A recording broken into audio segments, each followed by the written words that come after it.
Flooding is an unfortunate and unpredictable natural disaster that usually results in casualties and a great percentage of the country's financial resources.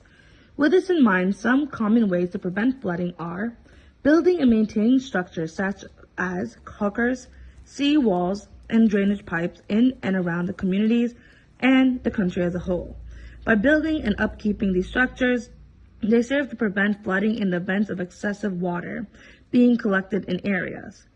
They can be open to allow the water to pass through and run off into the ocean. And structures like the sea walls serve as a barrier between the ocean and many communities, whereby, in case of high tide or strong water currents, the sea walls are there to block and prevent water from reaching over and into the city, which usually results in flooding.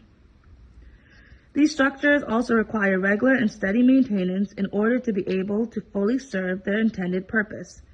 In connection with this point, the next way to prevent flooding would be to have an effective garbage and waste management system in place. Garbage collection is one of our country's most plagued issues.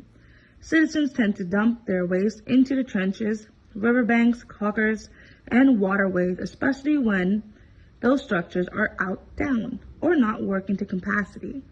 By implementing effective garbage and waste management, residents would have an alternative to disposing of their waste properly rather than to dump into the waterways, which would result in blockage of the passage of water, and in the event of excessive rainfall, then the excess water is collected and stored in an area like the city and communities.